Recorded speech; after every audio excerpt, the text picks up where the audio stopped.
Nagsisinungaling yung gagang yan. Bakit? Bakit ako mamili ng Iglesia ni Cristo? Di, yung mga aglipay pati isali ko na lang. Yung Mormons. Why would I zero in sa Iglesia ni Cristo? For what reason? Sabi ko, putang ina, huwag kayong pumasok dyan. Let's kayo. Ayaw ko lang talaga ng bastos. Ayaw ko ng walang hiya. Lalo na pag pinag-uusapan natin ng seryosong bagay ng war on drugs sa extrajudicial killings. Ako bastos, Salamat ma'am. Wala ang hiya talaga ako. Yan ang totoo. Tigilin na po natin yung pagsisira at paninira sa mga institusyon. Hindi ba paninira? Because sinasabi ko, kulang. Pero may nasabi hindi nila kasalanan.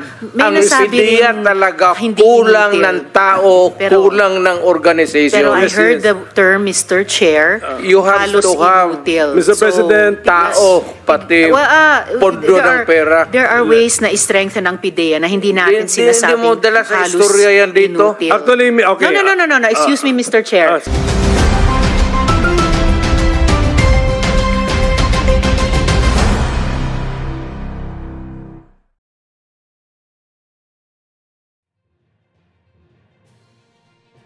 Magandang gabi mga kabalitaan! Panoorin ang latest headline para di kayo nahuli sa balita. Narito ang latest Congress hearing ng extrajudicial killing and war on drugs. Marami po mga revelations po ang mga naglabasan katulad po ng kay Colonel Garma. Ang sabi po niya, she received a call from you sometime in May 2016. Can you confirm this, Mr. President? Ay,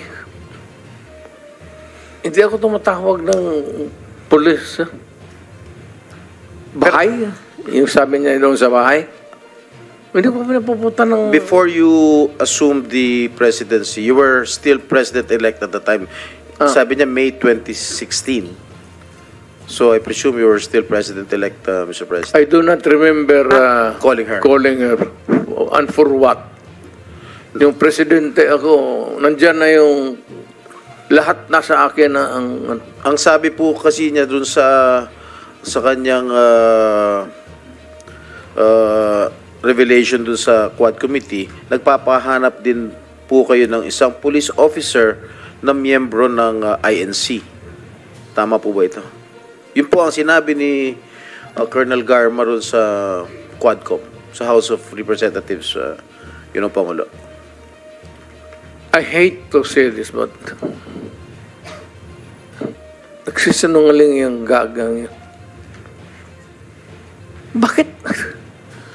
Bakit ako mamili ng Iglesia ni Cristo? Di, yung mga aglipay pati isali ko na lang. Yung Mormons. Why would I zero in sa Iglesia ni Cristo? For what reason? Yun po ang sinabi ni... Kaya, sir, Opo. I am just trying to in-explain ko kung bakit ako magpatawag ng Iglesia ni Cristo. Di, ipatawag ko na lang yung Mormons pati yung aglipay. Trabaho nila yan, sir.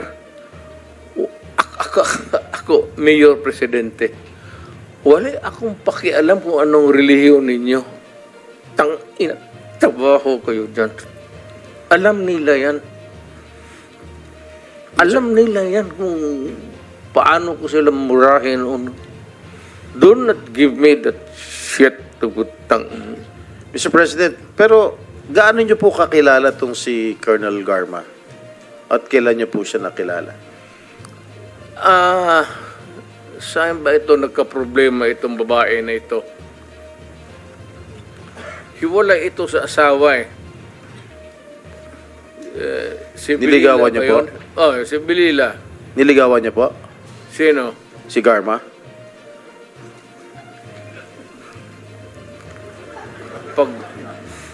Kung wala na siguro akong ibang makita siya. Hindi sir, ganito naman. Hindi ko naman inaano, but alam mo kasi, pag tao ko, alam nila yan.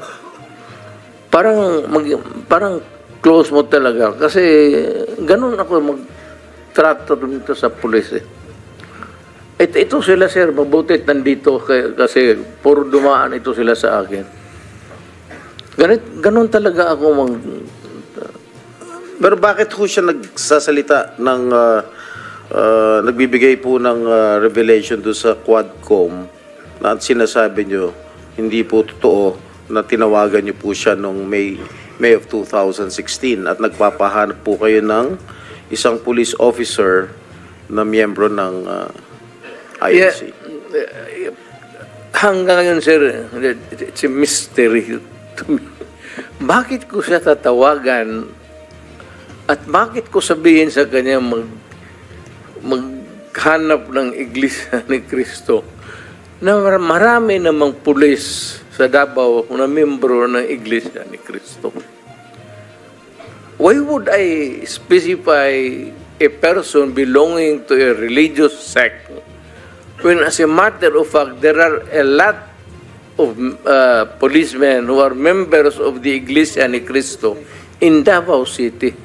What would be the point of asking for a special person? Hanggang ngayon, sir, hindi ko nga mafatong.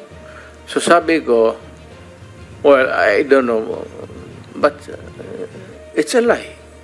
Or making up stories.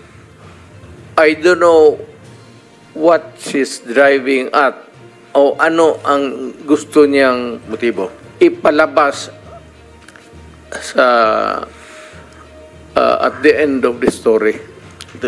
Mr. President, kilala niyo ba itong si General Beto? Leonardo?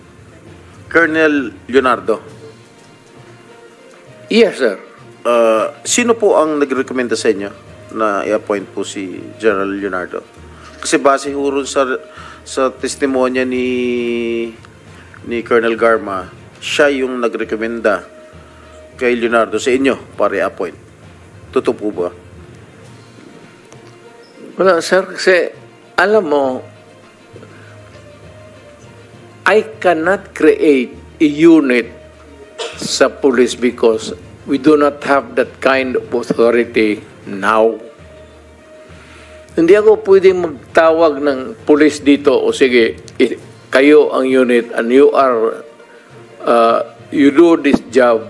You have to clear it with the at hindi papayag itong mga chief of police kasi meron yan silang organization mismo for drugs and for itong whatever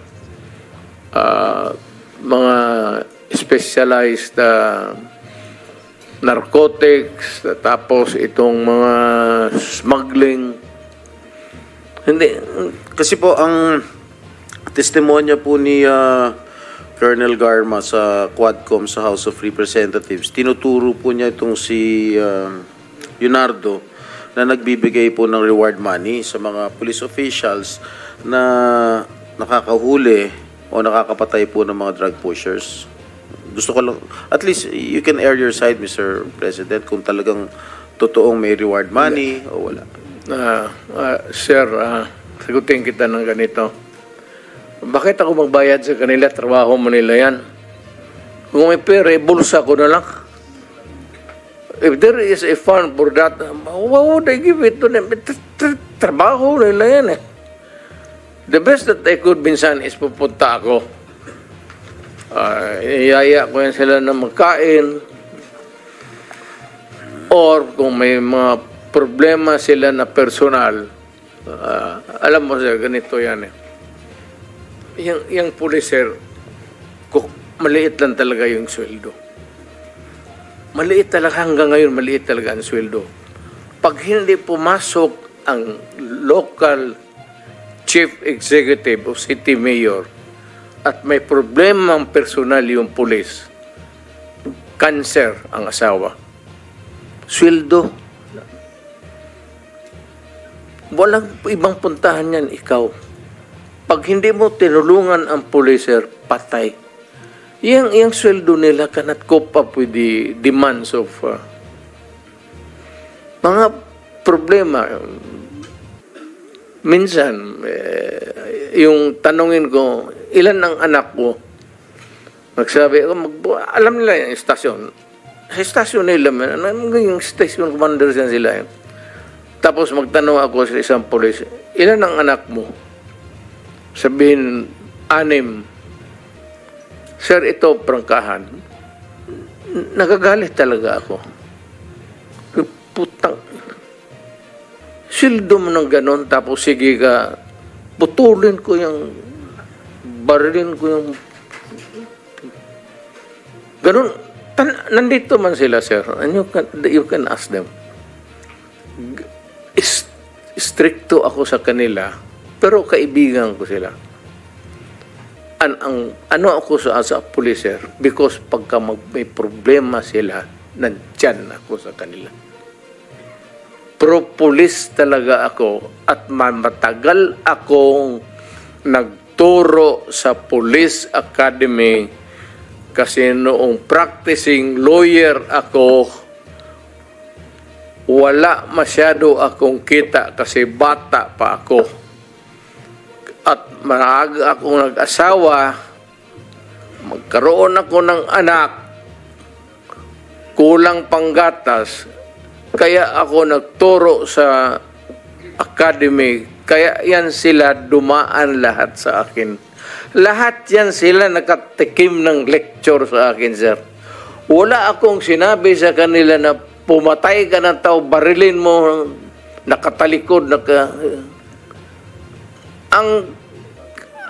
ano yung sa law school ko, sir, yun ang tinuturo ko sa kanila. Yung criminal law ko, dito sa law school ko, yun ang dinala ko sa kanila. At mas maganda, kasi natitempla ko, I could use the common yung lingwahe nila. Kaya malapit yan sila sa akin. Pero alam nila pag nagkasala sila, alam nila yan.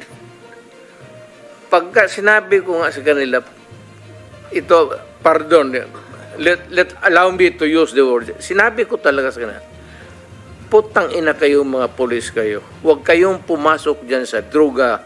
Huwag kayong pumasok sa kidnapping. Kasi ako mismo, ako ang papatay sa inyo. Ako ang magparil sa inyo. Totoo yan, sir. Ano yan? Buhay man sila lahat. Sabi ko, putang ina, huwag kayong pumasok dyan. Let's kayo.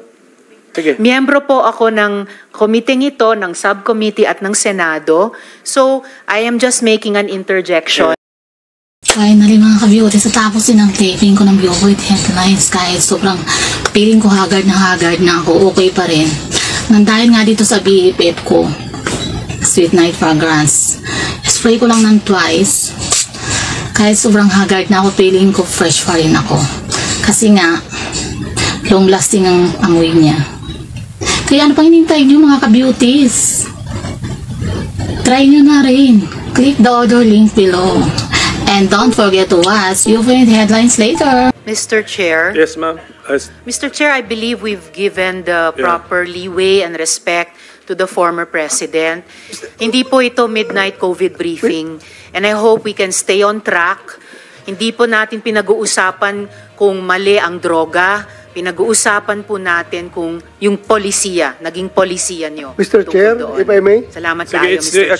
It's actually the turn of Senator Bato, and let's give him 10 minutes of uninterrupted time to ask questions. Yes, sandali mo naman. Before my time starts, Mr. President, Mr. Chairman. May I just be clear on this? Yung ano yung lumalabas sa karakter ko, yung policy ko, yun na yung experience ko, kaya lumalabas yung sa utak ko, pati bunganga ko. Yun na yung galit ko. Galit talaga ako sa droga, sasabihin ko sa inyo. Mainit ako. Thank you. Thank you, Mr. President. Lahat tayo, we are all the product of our own experiences. Tama. Sige, Senator Bato, you have the floor. Yeah, thank you, Mr. Chair. I just would like to remind our colleagues, Mr. Chair, if I may, that we invited the former president to listen to him. sana kung magsalita siya, bigyan na naman natin ng time dahil pumunta siya dito eh. Si Senator De Lima kanina, haba-haba ng sinasabi. I never interrupted her. Kahit anong sinasabi ng mahaba. But, itong ating nag-raise pa nga ng hand yan kasi gusto niya magsalita. Sana, hintayin natin matapos. Huwag natin i-interrupt, Mr. Chair. Yun lang po. Nagpapalabas na ako ng aking observation. Salamat, salamat sa Senator. Pero yun, nasabi ko na rin, nalabas ko na yung galit ko. It's really a rage dito sa... anak lang rin ako ng mahirap. Kaput. Dumating kami ng Davao na we have to hack. Puro kahoy pa yan. We have to clear the forest para makapusto kami. Kaya dumaan ako dyan sa yung boulevard na yan. You'll be familiar because you're from Mindanao. Diyan kami nakatira sa nagkarinderya ang nanay ko noon nung dumating kami sa... Kaya nakita ko yung hirap ng... Lalo na sabi ko yung nanay na lumabas, nagtrabaho, padala ng pera, tapos yung pera niya nandoon sa droga. Thank you, sir. I'm sorry, but tapos na ako. Nailabas ko na. Sige. Yeah. Salamat. So, hindi na ako magano. Ito for the information, si Colonel Grijaldo. Ayan. Ngayon, ang Davao, ngayon, taga-Davao ko man. Taga-Davao kayo lahat. Kayo mga general, dumaan doon. O ano, good time na. Peaceful na. Walang gulo. Walang pickpocket. Pero, wala, hanggang dyan lang. Kalimutan na ng tao yan because sa bagay naman trabaho mo yan eh. Tama naman sabihin ng tao na, bakit kami may utang na loob sa iyo? Bayad ka. Trabaho mo yan. Tama yan. In theory, tama yan. Tama sila. Kayong mga pulis. Ikaw. Pati ako. Pero, yung dapat lang ng malaman na yung pagiging mayor ko, pagiging talagang presidente, dinibdib ko yan. Wala akong agenda. Wala akong dinagdag na baski isang poste sa bahay ko. Wala akong bagong kotse. Hindi ako nakatikim ng Mercedes-Benz. Dinibdib ko talaga ang trabaho ko para sa bayan ko. Ayaw ko maging hero. Kasi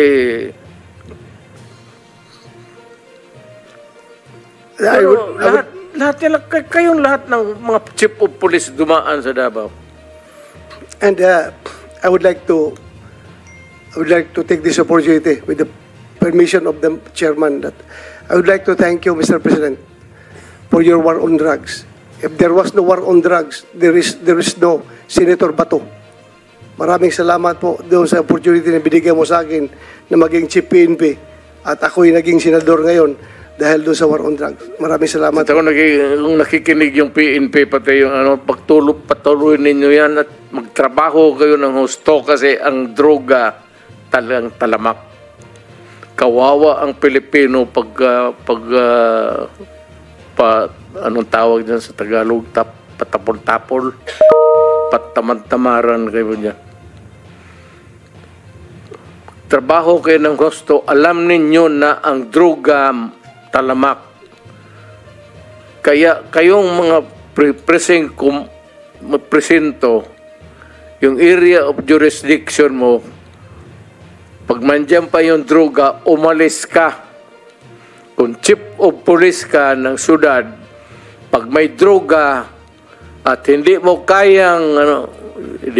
kayang pumatay, takot kang mamatay, putang ina, umalis ka dyan sa trabaho mo. Sorry for the... Thank you, Mr. President. I think Mr. Chairman, medyo mahaba na yung time ng ating... Yes, alam ko. Gusto na siyang magpahinga. Thank you. If the President can still stay a little longer, okay lang, sir? For a couple more minutes? I am at your disposal, Sige ba? sir. Okay, sige. Ako magsabi ninyo hanggang bukas tayo dito. Okay lang. Wala akong magawa.